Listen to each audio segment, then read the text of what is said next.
of a year, it feels so much more tangible. Uh, Not just the start of a new year, but Lord, the start of a new decade. There's just this sense of renewal surrounding so many things. But Lord, even in the midst of that, there's a lot of just uncertainty around events involving the world, numerous different locations and numerous different events. Father, we just lift that up before you and just pray that your hand would move and amongst the people here on earth and amongst your people. Uh, Lord, we pray that as we open your word tonight, that it would speak to us, God, reveal to us what your word has for each of us, and that it may come to life and come to bloom in our own lives, that it would change us to be more like you. Help me tonight to speak with clarity, and with focus. God, may you remove all distractions, so that we will be able to just take in your word in its full impact as we hear tonight. So Lord, we thank you for tonight, and we thank you for what you're going to do. We pray this in your name. Amen.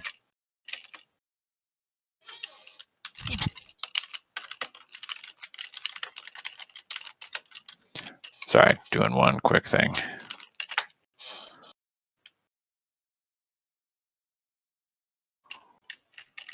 All right. So, what have we been studying? Just real quick, because tonight's a long chapter. We're going to be in a long chapter tonight. So, real quick, what have we been going over recently, guys?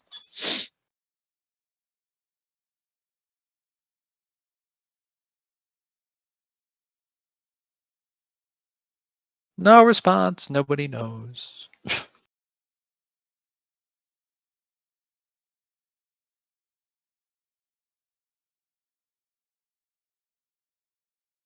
I'm willing to let this question linger. I can hold you guys hostage.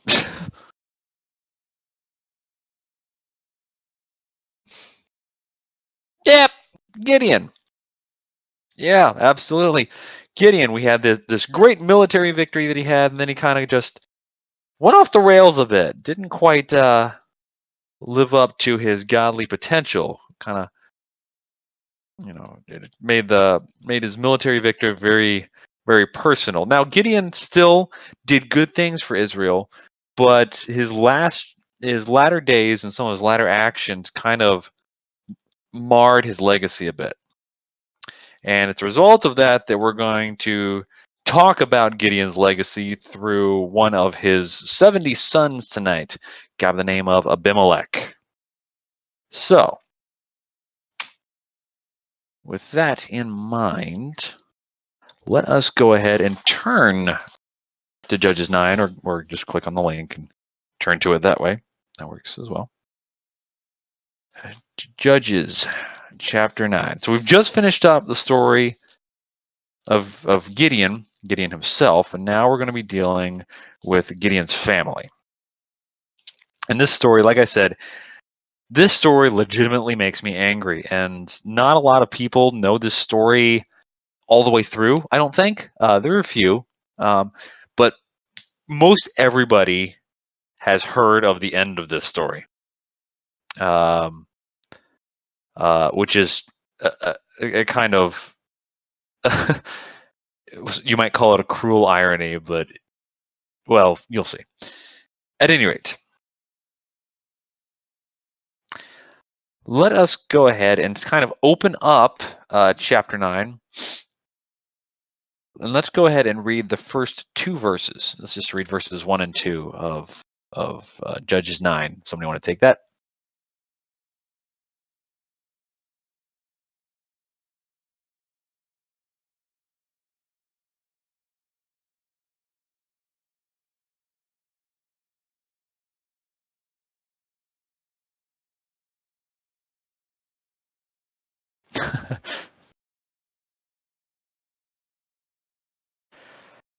I don't see anybody else volunteering. I see Crispy Bacon typing, but Crispy Bacon is not in the channel. So, Kess, if you want to take that one, go ahead.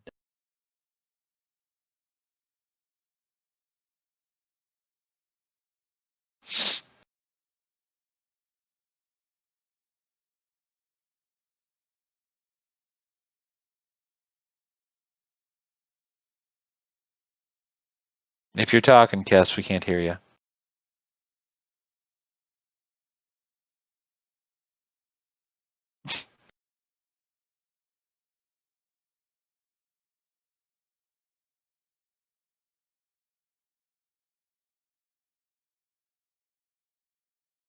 Well, since we appear to be, facing some technical difficulties, I guess I'll take the 2 verses.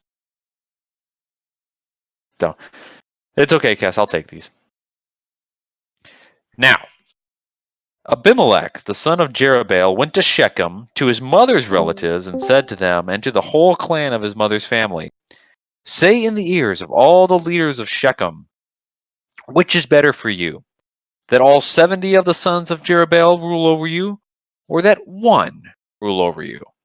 Remember also that I am your bone and your flesh." So, a few things just to kind of rehash. Who's Jerubbaal?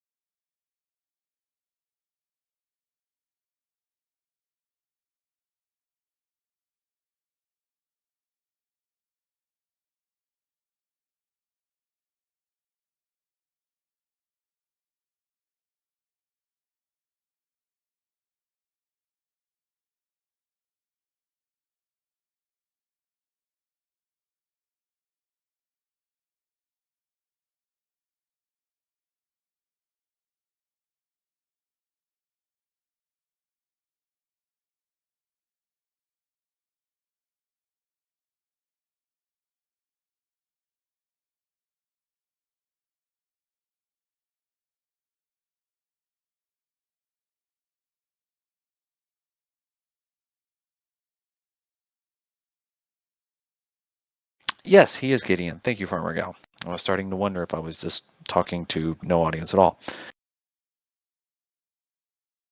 Yeah, so Jerubbaal is Gideon.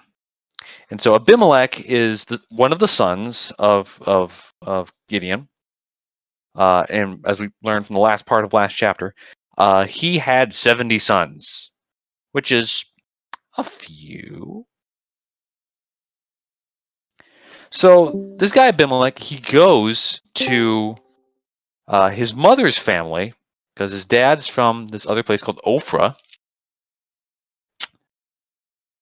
And so instead of going to his father's family, all of those guys were there, he goes back to his mother's family, which are apparently from this town named Shechem.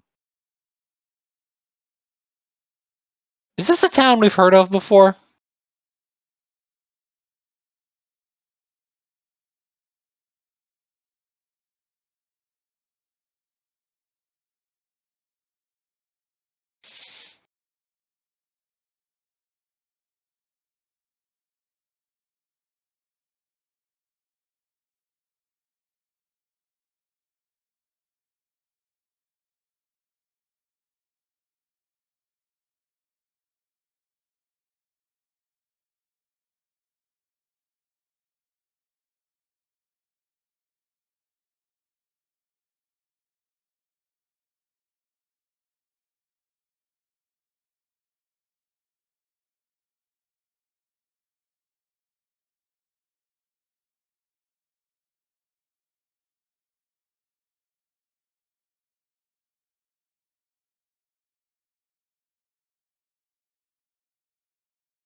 Tonight just seems to be the night for technical difficulties, huh?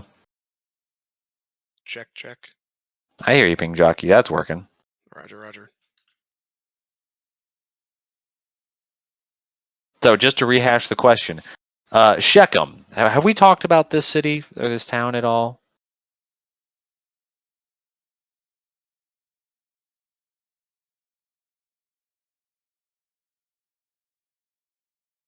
Perhaps. Yeah, maybe just seedy place. Unger says, yeah.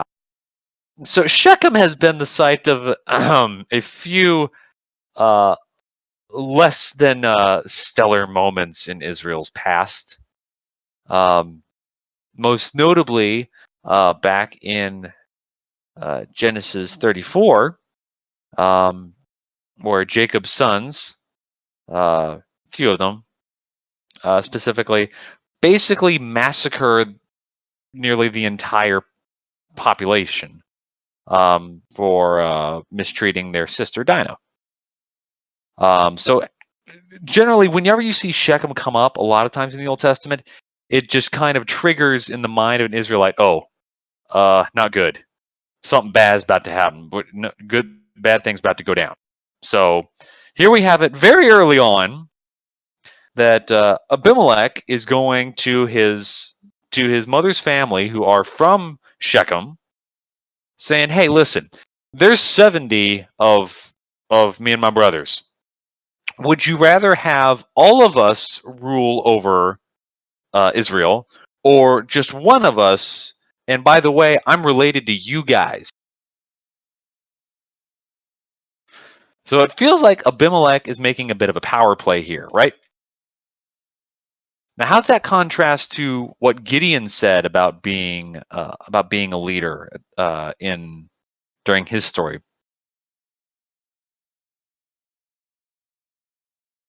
What did the people want to do with Gideon after his big victory over Midian?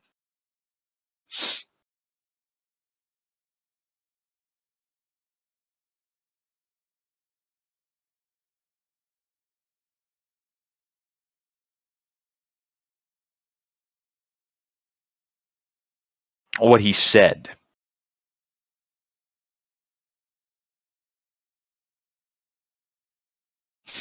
Yeah, I know, Unger. There's a distinct difference in a lot of ways, but we kind of there's a distinction in that Gideon. I guess I'm going to go ahead and answer this one. Gideon said he didn't want to be the king. Now, a lot of his actions set him up as kind of his home, as being the center of leadership and of worship in Israel. But he refused to take the title of king. Yep, exactly, Kes. He stopped short of formally taking the title of king. And here we have Abimelech, who apparently, we see the idea. You could make the claim that this is evidence that actions speak louder than words, because what Gideon said and what he did didn't quite match up, and you see that coming to light in the attitude of Abimelech here, trying to inspire, or maybe not inspire, that might not be the right word, but cause like a sort of insurrection within the inhabitants of Shechem to bring Abimelech to power. So can I get someone to read verses 3 through 6 for me, please? Judges chapter 9.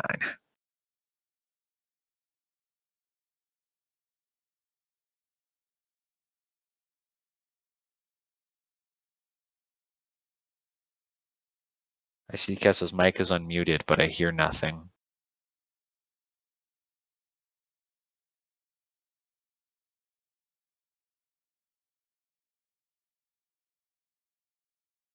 That is okay. The backup will have to back down. That's okay.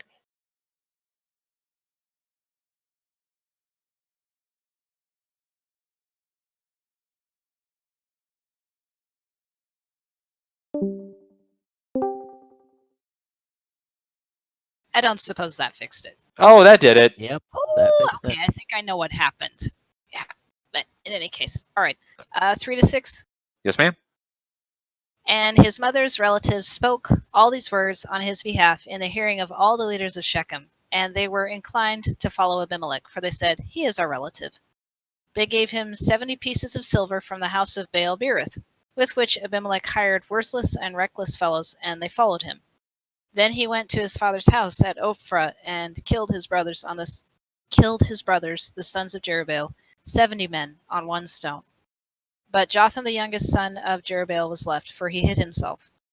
All the men of Shechem and all Beth Millo assembled together, and they went and made Abimelech king by the oak of the pillar which was in Shechem.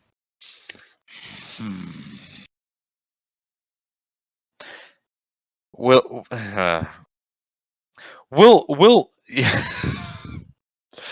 Whew, okay. So that's kind of the stretch that makes me mad, and we'll investigate that later. Okay, so the men of Shechem listen to Abimelech, and they're like, "Hey, he's kind of right. We can have an in with if we support this guy, we can have an in with the next leader of Israel. Kind of have a little bit of political sway, some influence, get some reputation. And so these guys are driven by their greed, their desire to promote themselves, essentially. So they give him these 70 pieces of silver out of the house of Baal-berith, which was more than likely a temple to Baal. And oftentimes there was a treasury within a temple to a god, and so that's likely where they pulled this from. And what does it say about the men that Abimelech hired?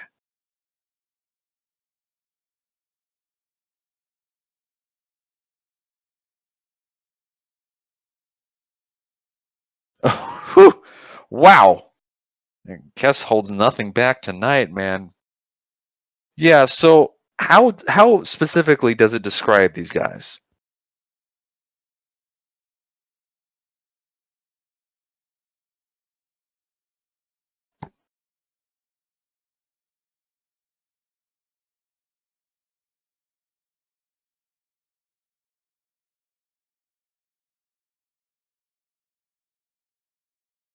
Yeah. Worthless, reckless, useless, very unflattering terms. If you were going to hire a bunch of guys, doesn't seem like something that would these aren't qualifications that I think you would look for guys that you're looking to hire. Why do you think that Abimelech would hire guys with these kind of descriptions?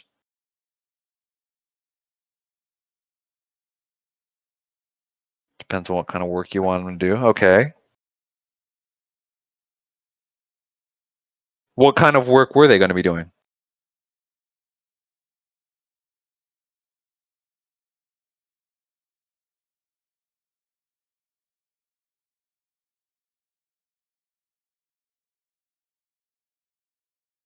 Election. I can't top that. That's, I mean, essentially, yes. They're helping one guy ascend to the throne by eliminating the competition, right? So in that, what Abimelech is trying to do is, while he's eliminating competition, you don't want to create competition just by eliminating others. So he picked guys that he would have no trouble being able to lead. These guys were worthless, reckless. They weren't anybody that anyone would follow. They weren't a threat to what he was trying to ascend to. Basically, he's making sure there's no loose ends. Okay? So now he's got these rascals following him. And he goes to his father's house, the house of Gideon, back at Ophrah, and he killed his brothers. Now remember, Gideon has 70 sons. Abimelech is one that leaves 69 others. And he goes and he just offs them. And it says, he doesn't say that he just kills them. It says that he killed them on one stone. What does that mean?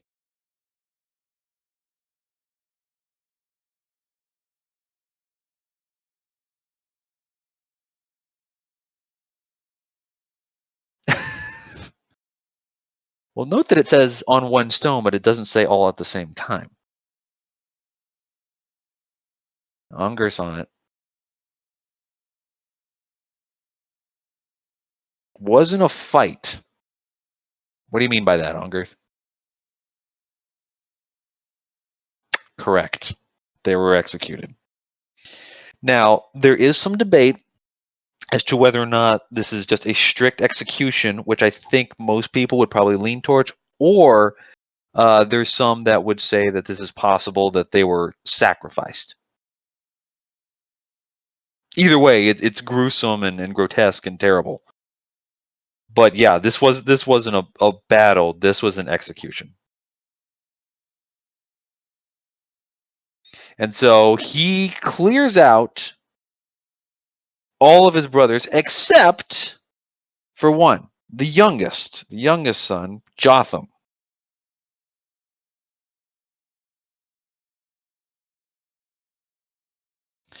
And so all the leaders of Shechem, these guys that supported Abimelech, come together, and they went out and made Abimelech king, and it says they did it by the oak of the pillar at Shechem.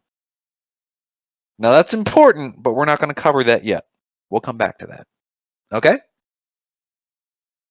So just hold that one in your back pocket. That's gonna be pretty important when we come to the end of the lesson. But we got to hurry because my clock says, "Oh, good gracious!" I'm 6 verses in, and I have 57 verses to get through, and I have about 30 minutes to do it. All right, let's get cooking.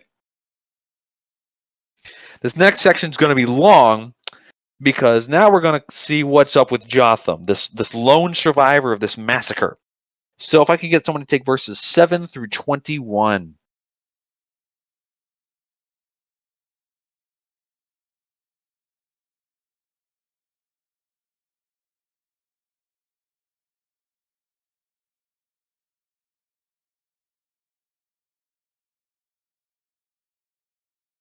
I'll go ahead and let you know there really aren't any difficult names in there, so you don't have to worry about that.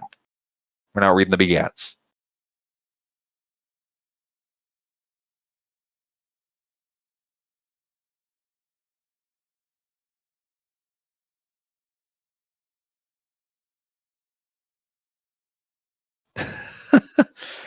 What is going on? I sure hope mine keeps working. All right. I'll go ahead and take this one.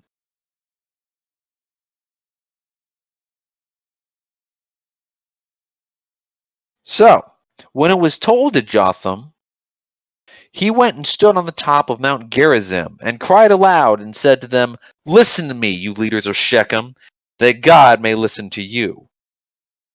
The trees once went out to anoint a king over them. And they said to the olive tree, 'Reign over us.' But the olive tree said to them, 'Shall I leave my abundance, by which gods and men are honored, hold sway over the trees?' So the trees said to the fig, sorry, lost my place. And the tree said to the fig tree, 'You come and reign over us.' But the fig tree said to them, 'Shall I leave my sweetness and my good fruit, and go hold sway over the trees?' And the tree said to the vine, 'You come and reign over us.' But the vine said to them, 'Shall I leave my wine that cheers God and men, and go hold sway over the trees?' Then all the trees said to the bramble, 'You come and reign over us.' And the bramble said to the trees, 'If in good faith you are anointing me king over you, then come and take refuge in my shade. But if not, let fire come out of the bramble and devour the cedars of Lebanon.'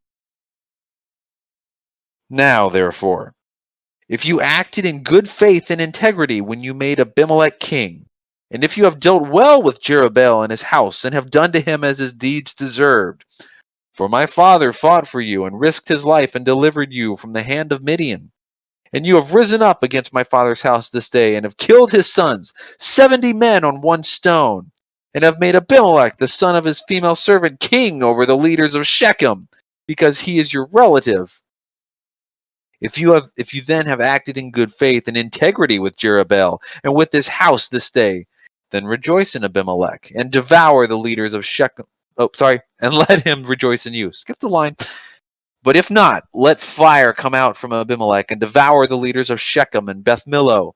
And let fire come out from the leaders of Shechem and from Beth Millo and devour Abimelech. And Jotham ran away and fled and went to Beer and lived there because of Abimelech his brother. So, a lot of stuff there. For starters, if you're wondering how Jotham could go stand on the top of a mountain and yell at the people in a city and have them hear him, I'll kind of explain the geography. Shechem is built kind of next to this tall kind of cliff, as I understand it. This hill called Mount Gerizim. and it kind of sits, I believe, on the southwest side of the city. And it's kind of a cliff face that leans in towards the in the cliffs towards Shechem. And so somebody could the acoustics in that area are very good, and it's been determined, and a number of people have done this. You can actually go to the top and yell down, call out to the city, and people within the city can hear you talking. Yes, Ungarth, we know. But so if you're wondering, it's not a mountain like, in a sense where it's like you're standing and looking way off in the distance at a mountain and just, expecting to be able to hear this guy from a distance. It's literally a tall cliff that's kind of like right there, which is why you're able to hear him.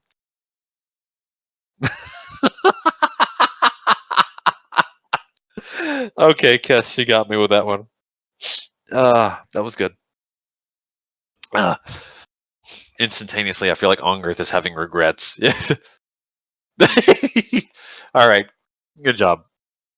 Okay, so that's how Jotham is able to get his message to all these people, because he's basically got this huge podium on top of this mountain where people in the city can hear him.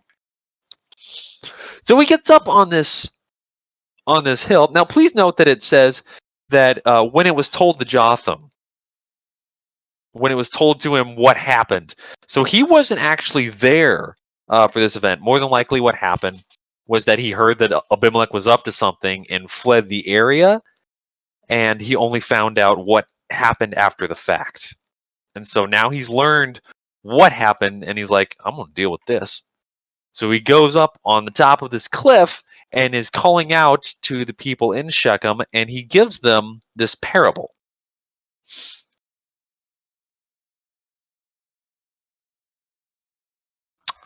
So what is this parable about?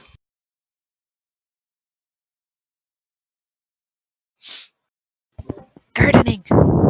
Gardening. Kinda. We have the parable, or the tale, the fable of these trees. And the trees want to have a king. Instantaneously, that would set the Israelite on kind of this weird idea. Because at this stage in history, remember, Israel hasn't had a king. And so if Jotham's telling a story about the trees having a king, that would instantaneously make them think either this is a foreign nation or he's talking about Abimelech. And given the current circumstances, there's probably one that's a little more reasonable to think. So we have these trees that are looking to get a king, and they go to a number of different trees. They go to the olive tree. They go to the fig tree. And they go to the vine, even looking for a tree that will be king over them. And to the first three trees they go, but what do each of the trees say?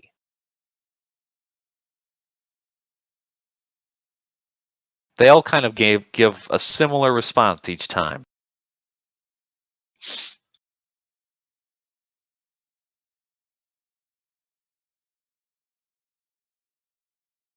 Yeah, that's not my job to be the king. The fig tree's like, hey, I'm making these figs that are sweet and people really like them. They're tasty. And the olive tree's like, hey, listen, you use the oil from the olives to cause men and gods to be blessed. The anointing with oil was highly regarded as an indication of favor of God or of gods. And then the vine is like, you get wine from me that cheers men and God. It's like all of these things are what we're supposed to be doing. We're not supposed to be the king of the trees. We all have other jobs, and we know what those roles are. That's essentially what the trees say to these what we might consider worthy trees. Say it's like, we could, we're regarded well amongst the trees, but that's not what we're supposed to do. And so they go to what would probably be considered the last, or the what would probably be their last resort on the list. They go to the bramble. Now, what is a bramble?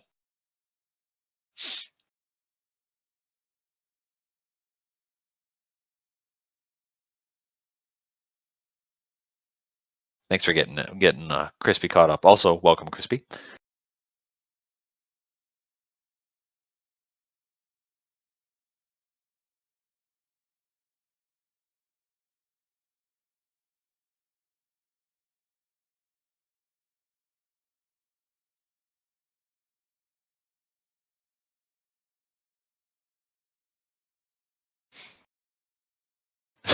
Ungarth. A bramble is a pain in the everything. And why is that, Ungarth?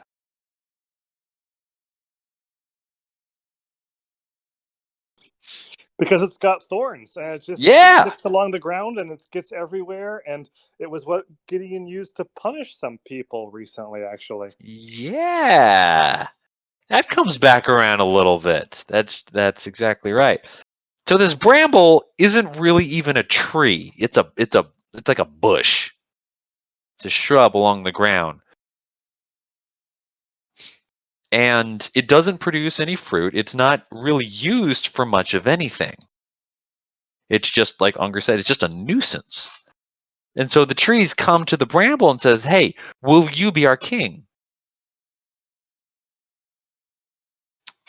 And the bramble says, if this is what you really want, then yeah, I can be your king.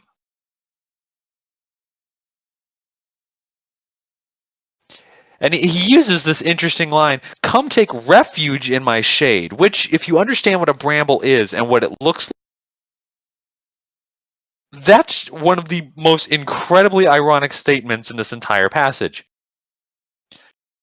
Because on a bush that doesn't really grow too tall and doesn't provide much in the way of shade, in order to get shade, you have to be under the thing, but the thing's covered in thorns. Yeah, imagine crawling under a blackberry bush for shade or crawling under a rose bush. I mean, you'll get shade, but you're going to pay a heavy price. And so he says, take shelter under my shade.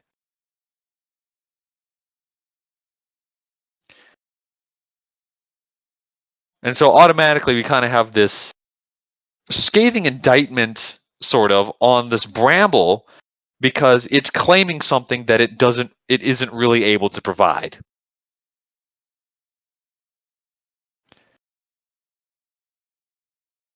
And then it gives this next line. He says, but if not, let fire come out of the bramble and devour the cedar of Lebanon. Now, I said that a bramble doesn't really provide anything. It doesn't really have any use, not like a fig tree or an olive tree or something like that. But it does do one thing. Kess is disqualified from answering. Any ideas what a bramble is used for? Or what it might be good for? A hedge. Not really. It likes to ramble. Doesn't like to stay in one spot. A whip. Well, yeah, that's true. There you go, Ungarth. Yeah, kindling. It's nice for starting a fire. So when it says that, if you're not doing this in good faith, then may fire come out from the bramble, the one thing it's good for, and devour the cedars of Lebanon. Now, cedars of Lebanon, this is another reference to a tree. Cedars of Lebanon were some highly prized tree. They were used in building Solomon's temple, and a lot of very nice structures. Cedar was just a very prized wood. It was something that was considered very lordly. And so when it says that the bramble shall come out and devour the cedars of Lebanon, it's referring to them, this bramble burning down these very powerful or high and lordly trees. So then Jotham goes on to explain himself. He says, if you acted in good faith and integrity when you made Abimelech king, and this is so funny. Jotham's like, if you acted in good faith when you made Abimelech king, knowing that 68 of his brothers are dead after being executed as a result of Abimelech's power play. So this isn't even a question. This is just sarcasm at its deepest. It's like, if you acted in good faith and integrity when you made him king, and have dealt well with Jerubbaal and his house, and have done to him as his deeds deserved, it's just shot after shot after shot from Jotham. I gotta admit, I'm kind of enjoying. I like Jotham as a character. And then he relays some of Gideon's deeds. He said, "My father fought for you. He risked his life. He saved you from Midian. And today you rose up against his house and killed my brothers, executed them on one stone, and you made Abimelech, the son of not even his wife, his concubine, king. King! There had never been a king in Israel. There were the judges. Even Gideon was a judge. But you made Abimelech king over the leaders of Shechem because he's your relative." These are facts. These are things that Jotham is stating. These are very true, and everyone knows it because they're in Shechem. This is where this speech is happening. He's like, look, if you have acted in good faith and integrity towards my house of my family, then you can rejoice. You can rejoice in Abimelech and let him rejoice in you. But if not, let fire come out from Abimelech and destroy the leaders of Shechem. And that's who he's talking about with these cedars of Lebanon, these guys that are in power, these lordly guys. And so these leaders of Shechem are the cedars. And devour these leaders. And let fire come out from the leaders and devour Abimelech. Ooh. So now we don't have a fire just going one way, but this fire will destroy all of those that conspired in this plot.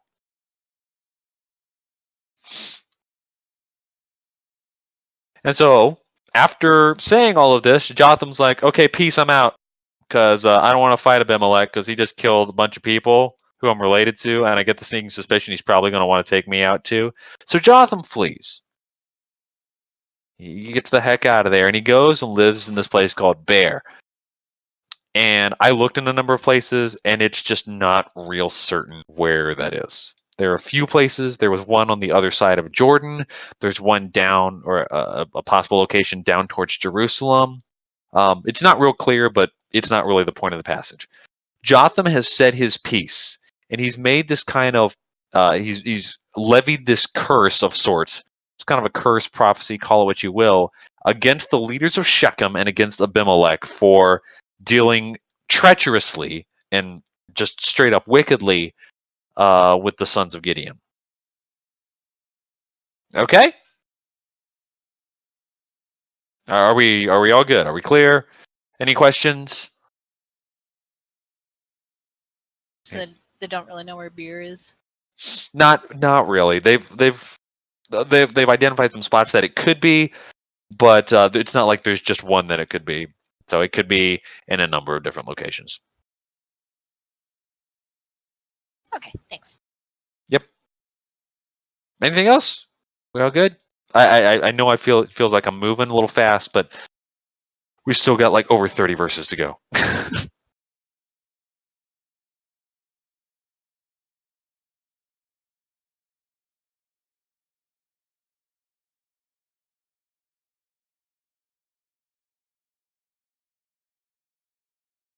All right.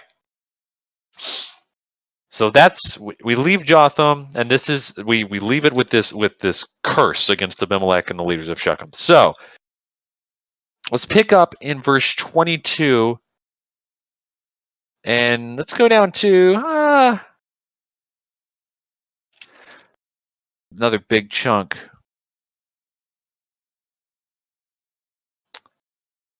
Let's go down to, I know this is a huge chunk, but let's go down to verse 41, 22 to 41.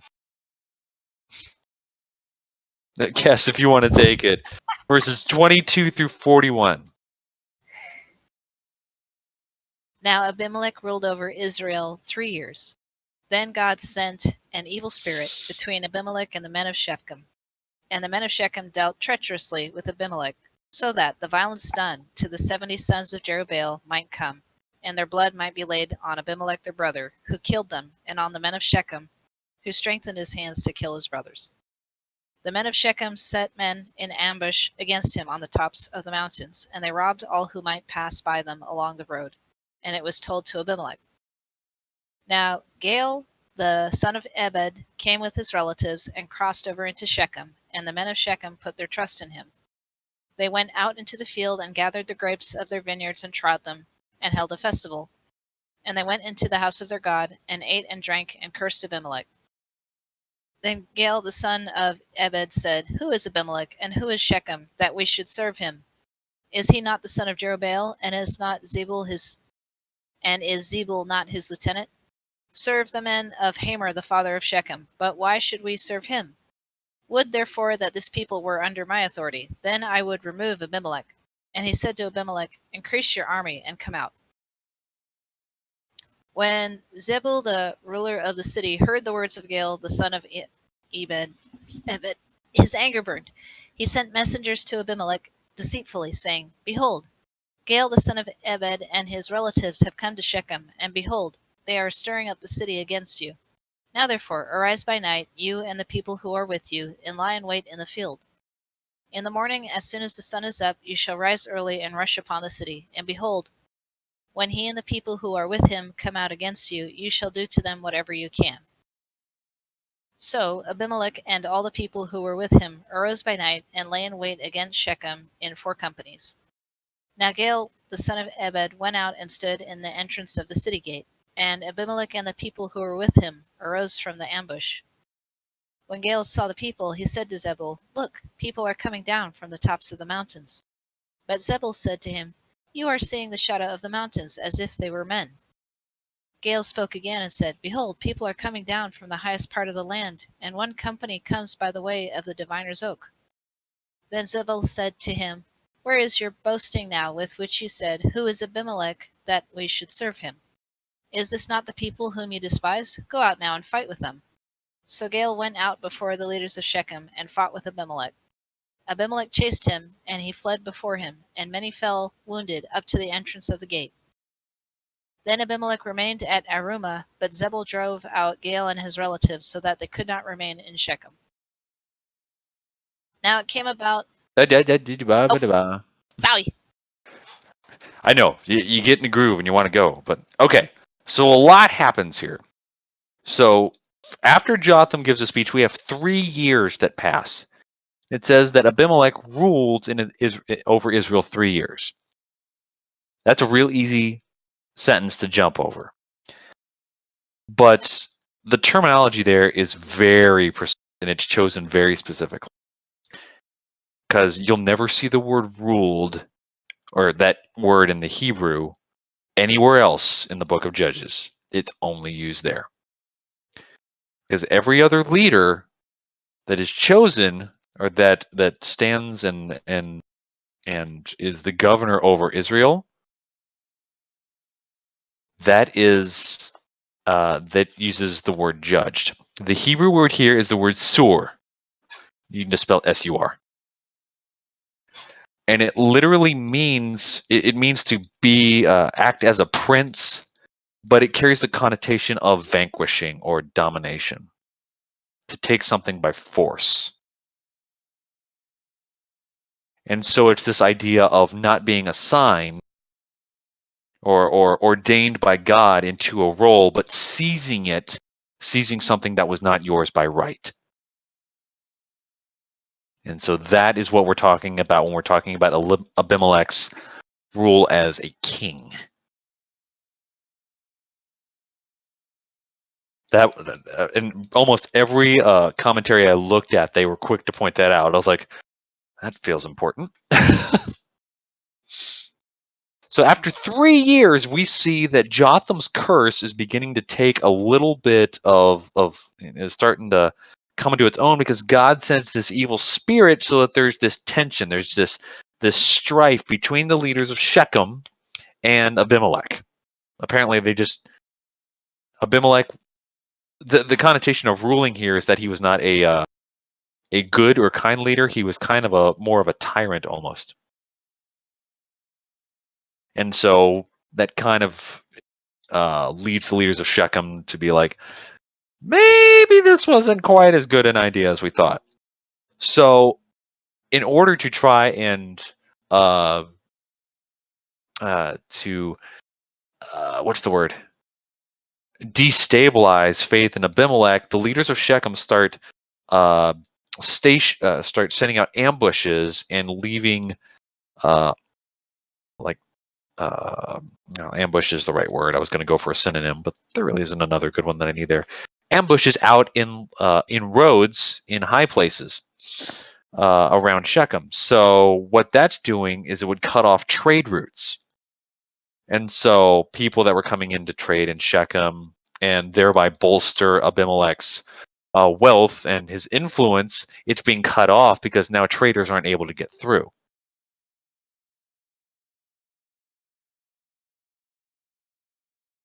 And so the leaders of Shechem are trying to, brigands.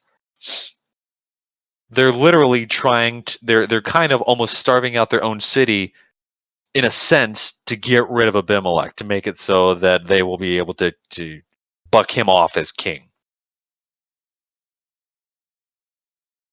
Fun times.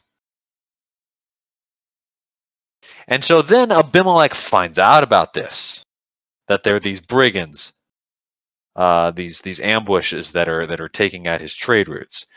Probably not the best way, the best way to earn favor.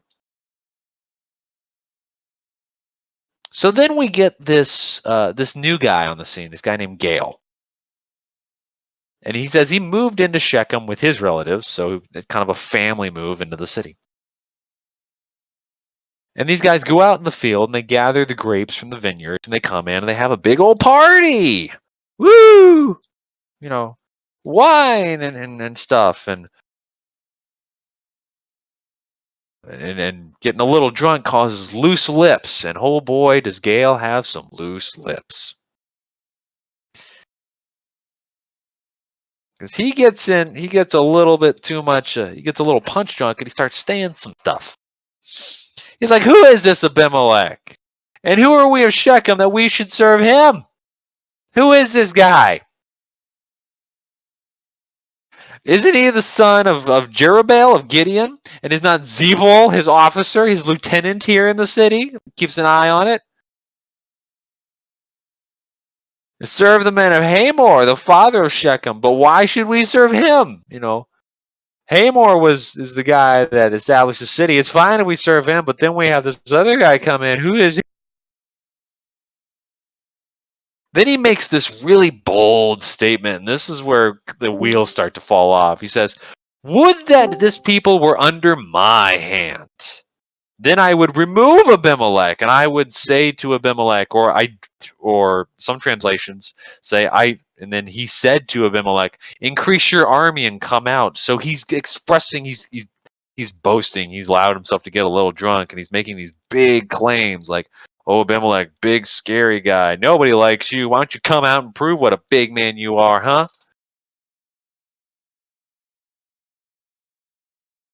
So big words.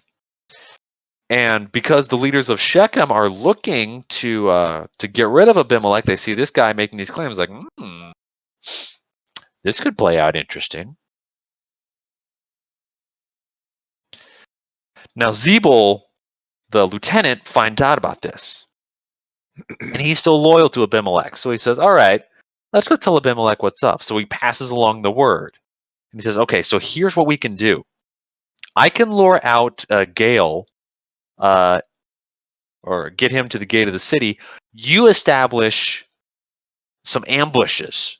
Get some of your men, get some of your army around the city, and prepare and wait for morning. And when I get Gale out there, then you can come in and, as Judges 8 said, teach him a lesson.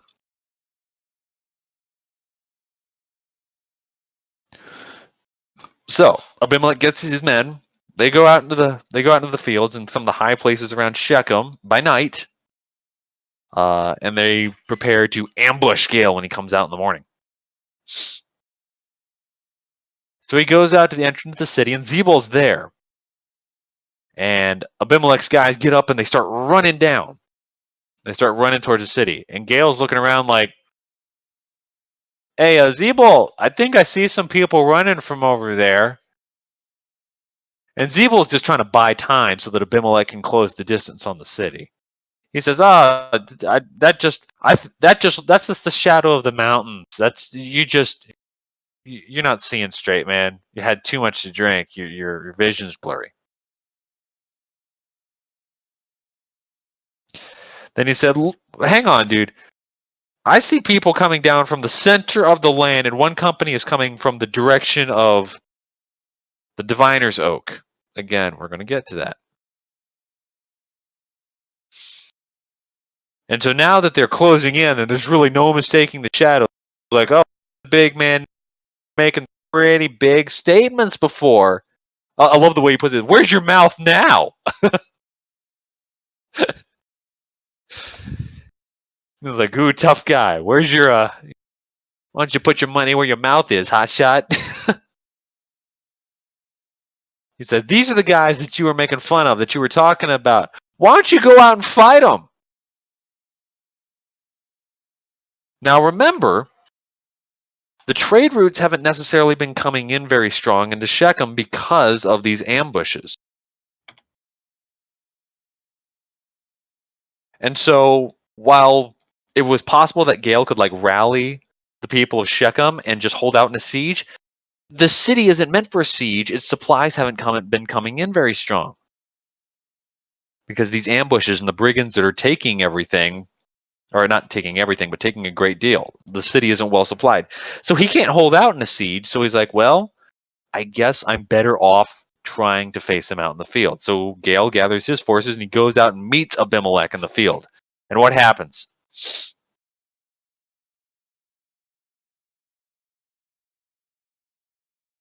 Not quite a duel. It's actually a battle. Who wins?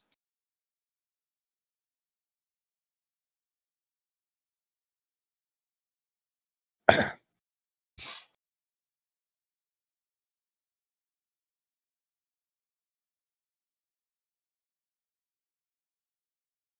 says in the passage. It's okay.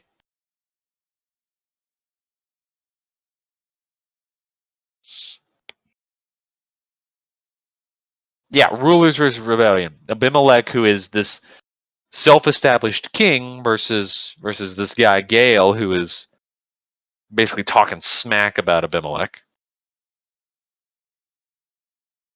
Says Abimelech comes in and just said he chased him. And Ongirth has told us many times that in ancient warfare, the time you took the most casualties when you were running away. And it says that many men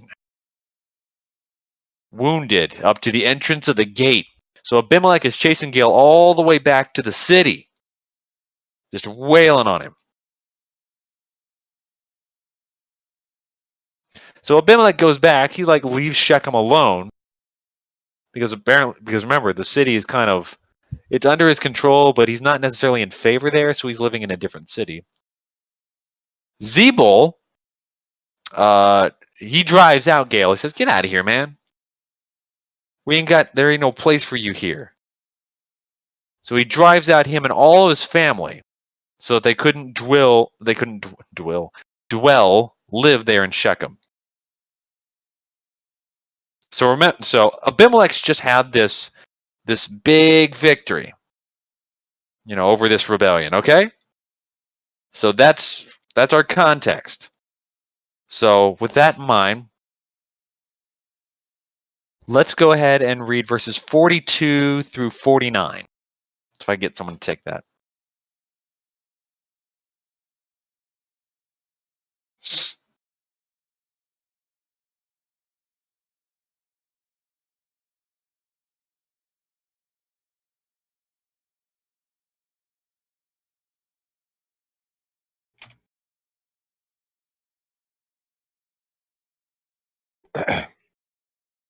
I can do it. Yay! Go ahead, sir. On the following day, the people went out into the field, and Abimelech was told. He took his people and divided them into 3 companies and set ambush in the fields. And he looked and saw the people coming out of the city. So he rose against them and killed them.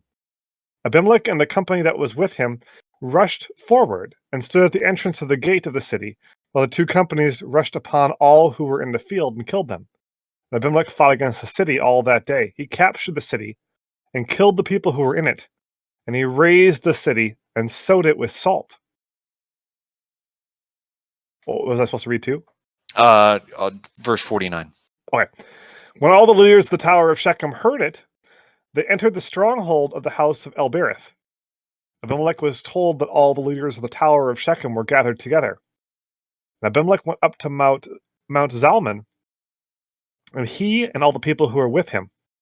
Now Abimelech took an axe in his hand and cut down a bundle of brushwood and took it up and laid it on his shoulder. And he said to the men who were with him, "What you have seen me do, hurry and do as I have done." So every one of the people cut down his bundle and followed Abimelech, put it against the stronghold, and they set the stronghold on fire over them. So all the people of the Tower of Shechem also died, about 1,000 men and women. Okay, thank you, Ongarth. So, Abimelech has just won this battle against Gael.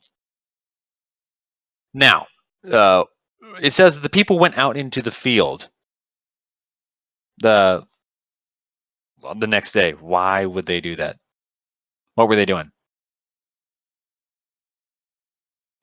Is it to harvest? Yep, they are going out to work the fields. They're thinking, well, that was a fun little conflict. I guess it's over and done with. Let's just go out and just go about our daily business doing our work. Abimelech apparently did not think so. He needed to teach Shechem a lesson. They threw their support behind Gael, and there was this rebellion, and Abimelech's like, you know what? No, this is not okay. So he lays an ambush, and then he goes and attacks the city, starting with the people that are outside the walls, and just cuts them down. Just kills everybody, literally watering the crops with the blood of the victims.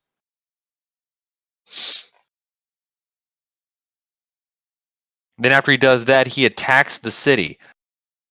And he said he fought against the city all that day until he captured it, and he killed everyone who was in it.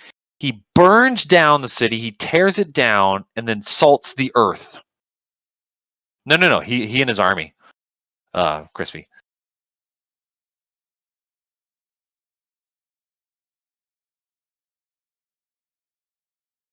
So now Shechem is no longer its actual city. It's a ghost town, just literal ruins. Now, oftentimes in those days, certain cities would have fortified location, and these were called towers.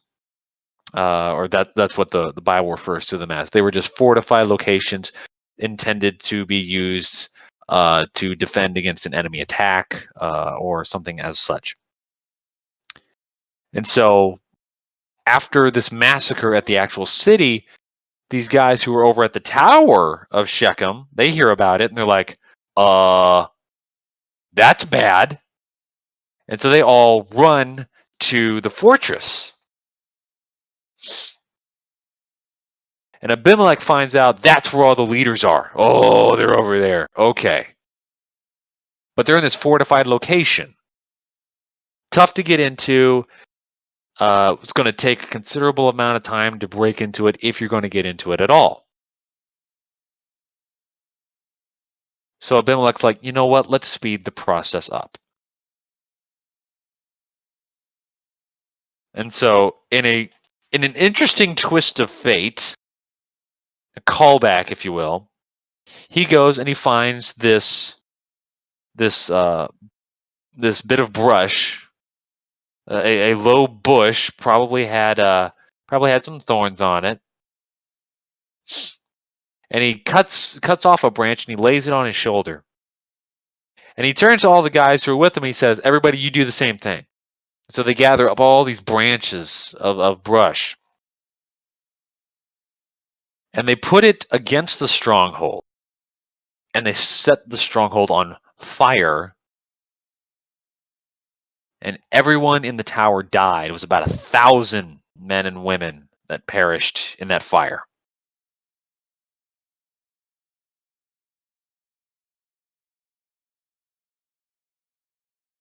Just going to throw this out. This is the guy that they killed nearly 70 men to make their king. The same people that he's killing now did all this for this guy.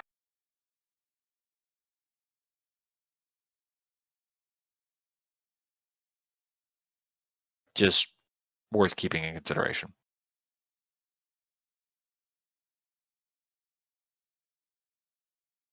So now that this rebellion should be quashed, right? If you're Abimelech at this stage, what are you thinking? Just quash this rebellion? Abimelech, you've just quashed a rebellion in the city that brought about your rise to being the king of Israel. What are you going to do next?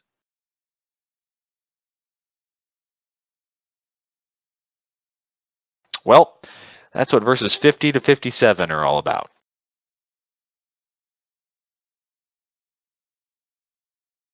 Actually, let's not go through 57. Let's go through verse 55. Verses 50 through 55. Anybody want to take that?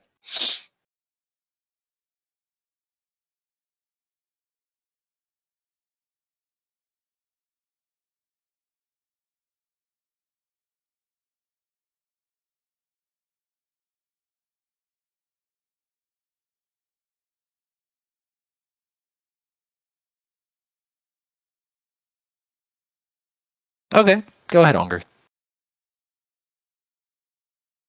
Then Abimelech went to Thebez and camped against Thebez. And my screen just went away.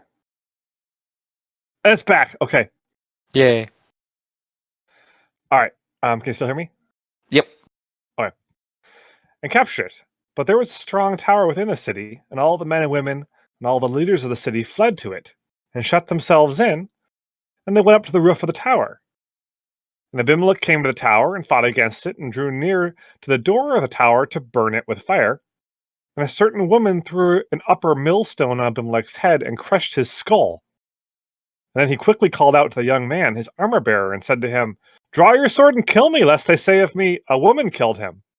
And his young man thrust him through, and he died. And when the men of Israel saw that Abimelech was dead, everyone departed to his home. Thank you, sir. So Abimelech has just quashed this rebellion in Shechem, and he's like, that worked pretty well. Now, from the description of Abimelech's, quote, kingdom that he had, it wasn't like all of Israel. It was actually kind of a small area.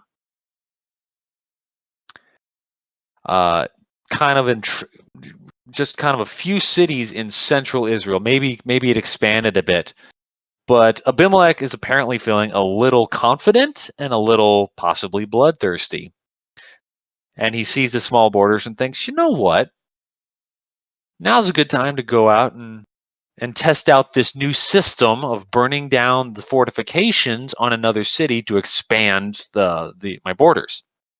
So he goes against this town called Thebez or whatever. And it says he camped against it and he captured it. But again, much like in Shechem, there is this strong tower. And all the people are running into this tower, this fortification, because it's the safest place in the city.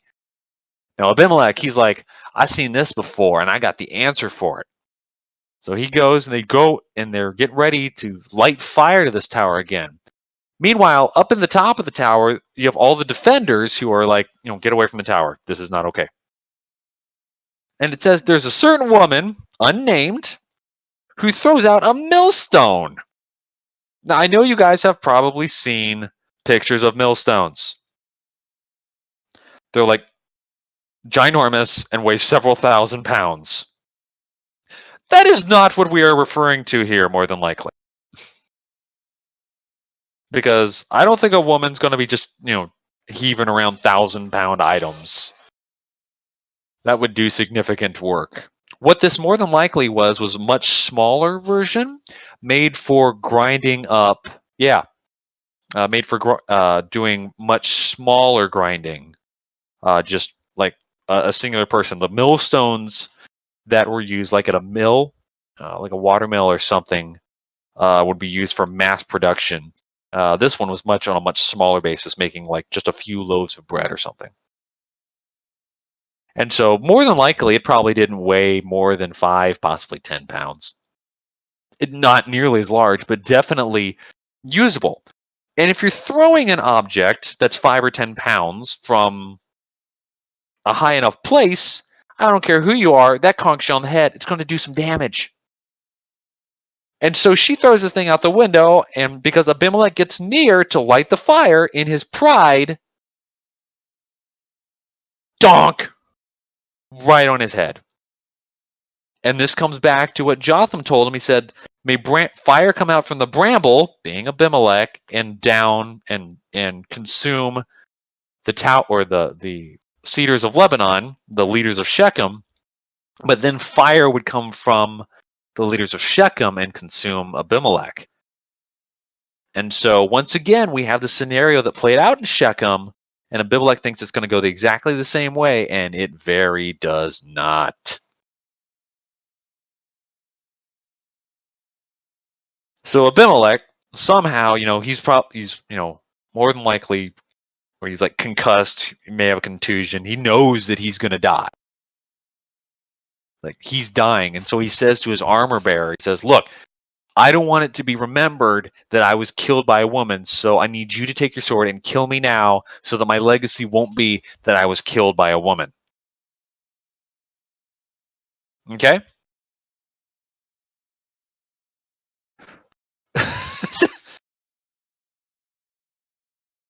And so he does. So, nice obedient armor bearer. There's just one problem. If we flip over to a different passage over in, I know, one of Onger's favorite books. Oh, no, wait, sorry. Yeah, I had the wrong passage.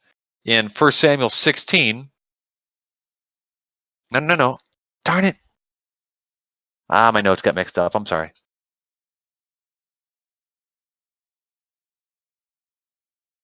I gotta find it. I'm sorry, guys. I lost my notes.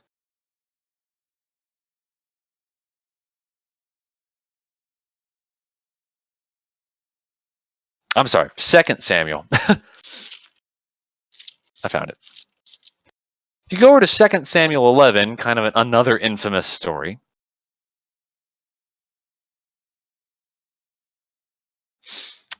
This is the story of David and Bathsheba. So after David's already committed the crime and Uriah comes back, David sends Uriah basically out to die in battle. And after the battle, Uriah is dead, and Joab, the general of the army, is sending word back to David about how the battle went. So picking up verse 19, he says, he instructed Joab the messenger, when you have finished telling all the news about the fighting to the king, then if the king's anger rises and he says to you, why did you go so near the city to fight? Did you not know they would shoot from the wall? Who killed Abimelech the son of Jerubbesheth? Did not a woman cast the upper millstone on him from the wall so that he died at Thebez? So even in David's day, in desperation, Abimelech says, look, I need to get killed by somebody else so no one will remember, or it was a woman that killed me. It was in David's day. They're still like, Abimelech got killed by a woman from doing the same thing. And I said at the beginning, most people know the end of this story. not a lot of people know the entire story of Abimelech, but we all know about the woman that dropped a millstone out of a tower and killed the king at the bottom. Oh, that gets me. Yeah, really the only hero in the story, truth. So after all that, Abimelech dies. In verse 56 and 57. Thus God returned the evil of Abimelech, which he committed against his father in killing his 70 brothers. And God also made all the evil of the men of Shechem return on their heads, and upon them came the curse of Jotham, the son of Jerubbaal. Oh my goodness, what a story. It's a tragic story. The actions of Gideon came again to light in the life of his son, Abimelech, who, while Gideon didn't want to be king, his actions made him look very much like a king, to the point that Abimelech rose up to become one. Completely illegitimately, completely against the command of God. And we look at this in light of the command of God. The story of Abimelech is very dark and very tragic. Because if you remember, I mentioned a few times that there's this idea of this tree. It talks about it back earlier in the chapter. It says that they went in verse 6. It says the leaders of Shechem went out and they made Abimelech king by the oak of the pillar at Shechem. Probably a more accurate translation is to call this not an oak tree, but a terebinth tree. And it's beside a monument set up at Shechem. Now that doesn't necessarily seem like it changes a whole lot. But when you go back in history a little bit, you kind of start to you'll see that this isn't the first time that this tree has been mentioned. If you go back to Genesis 35, this is right after Jacob meets with Esau. So we've had this meeting with Esau, and this is like almost the next day after the initial massacre at Shechem. So this is Jacob and his sons and his family. They're all at Shechem right after his sons have committed this atrocity that starts off the entire legacy of Shechem. Chapter 35 of Genesis, verse 1. God said to Jacob, "Arise, go to Bethel and dwell there. Make an altar there to the God who appeared to you when you fled from your brother Esau." So Jacob said to his household and to all who were with him, "Put away the foreign gods that are among you, and purify yourselves and change your garments. Then let us arise and go up to Bethel, so that I may make there an altar to the God who answers me in the day of my distress and has been with me wherever I have gone." So they gave to Jacob all the foreign gods they had, and the rings that were in their ears. And Jacob hid them under the terebinth tree that was near Shechem.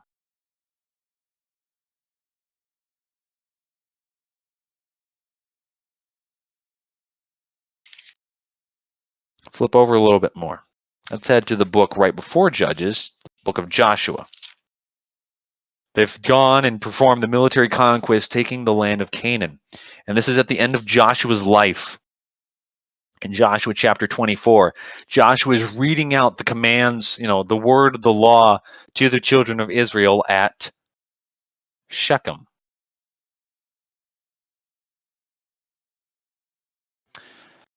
Let's start in verse 19. Joshua said to the people, "You are not able to serve the Lord, for he is a holy God. He is a jealous God, and he will not forgive your transgressions or your sins. If you forsake the Lord and serve foreign gods, then he will turn and do you harm and consume you after having done you good."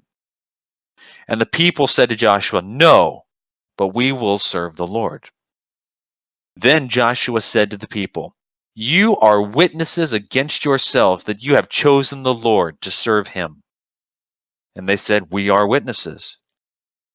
And he said, and see if this sounds familiar, Then put away the foreign gods that are among you, and incline your heart to the Lord, the God of Israel. And the people said to Joshua, the Lord our God we will serve, and his voice we will obey. So Joshua made a covenant with the people that day, and put in place statutes and rules for them at Shechem. And Joshua wrote these words in the book of the law of God. And he took a large stone, and he set it up there under the terebinth tree that was by the sanctuary of the Lord. I'll go ahead and finish that out. And Joshua said to all the people, behold, this stone shall be a witness against us, for it has heard all the words of the Lord that he spoke to us. Therefore it shall be a witness against you, lest you deal falsely with your God.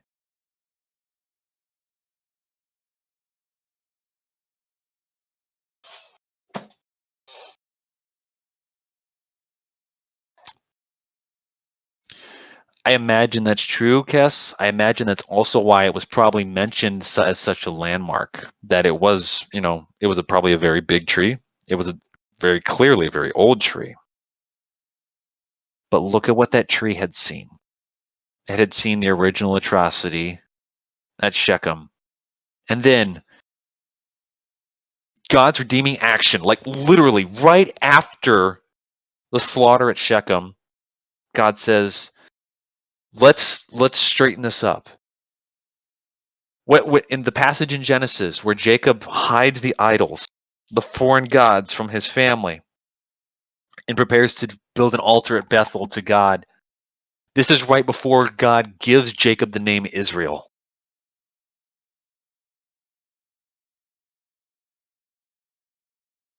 Right before God blesses Jacob with this new name and this heritage to follow. And it was almost a way of saying, look, terrible things happen, but here is a chance at redemption. And again, hundreds of years later, after the reconquest of the Promised Land, Joshua says, listen, your God is with you, but you have to serve him or it's going to come back to bite you. Make your choice. And they said, we will choose the Lord. And he built a monument beside the same tree. And he put there the book of the word of the law of God right there. And he said, it's a witness. It sees here, this tree and this stone, they see your actions, they have heard what you said, and they are a witness against you that if you ever turn away from this, they know.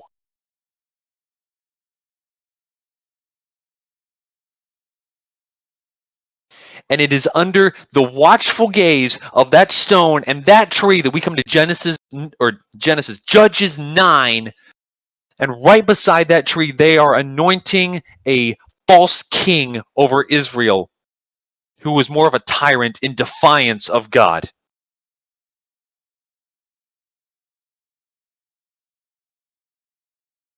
This is why Judges 9 makes me so mad. Because time and time and time again, we see Shechem coming up. And even each time we see Shechem, we see this tree. It's always been there, and it's seen everything. And Israel has been given every chance to get it right. There is an example. There is a literal book of the law of God right there, and a testament to the command of God and of the promise of the people of Israel to follow God, and they are literally standing there in complete defiance of it without a care in the world.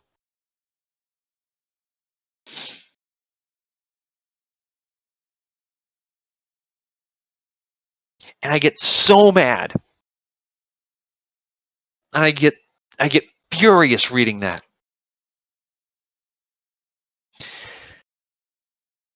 Because I see that in Israel, but that is not their story.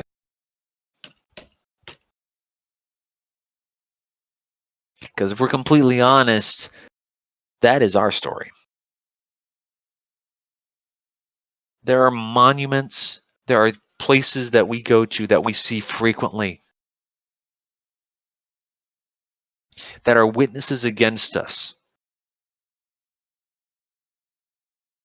We walk around with one. We have the very word of God living within us.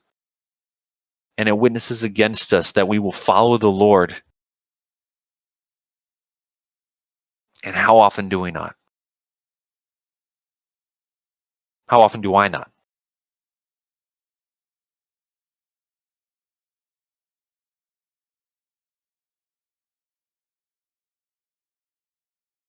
How often do I want to set myself up as king when I've already got one? There's another king. I don't need a king. I have one.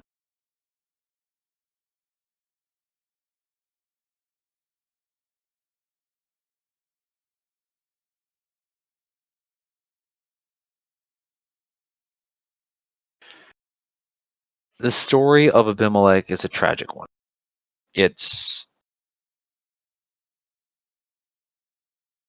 We all remember it for the millstone, and yeah, that is kind of humorous and ironic. But whenever I see Shechem, it just reminds me of a legacy of failure, where God gave Israel chance after chance to make it right. Shechem was a place that could have been remembered for God's great redemption, and a place where God turned evil into glorious power and triumph and victory over the failures of the past. But in the end, Shechem burned down as the site of just and existed as ruins, a testament to the failure of their people apart from God.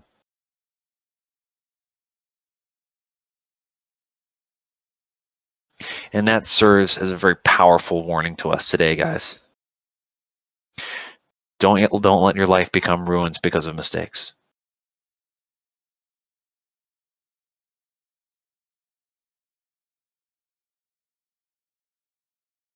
God writes to us in the New Testament that his grace is sufficient for us.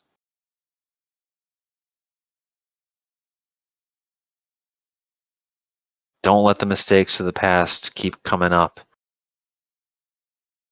We said it earlier, the mercies of God are new every morning, and this is a new year, a new decade, the 2020s.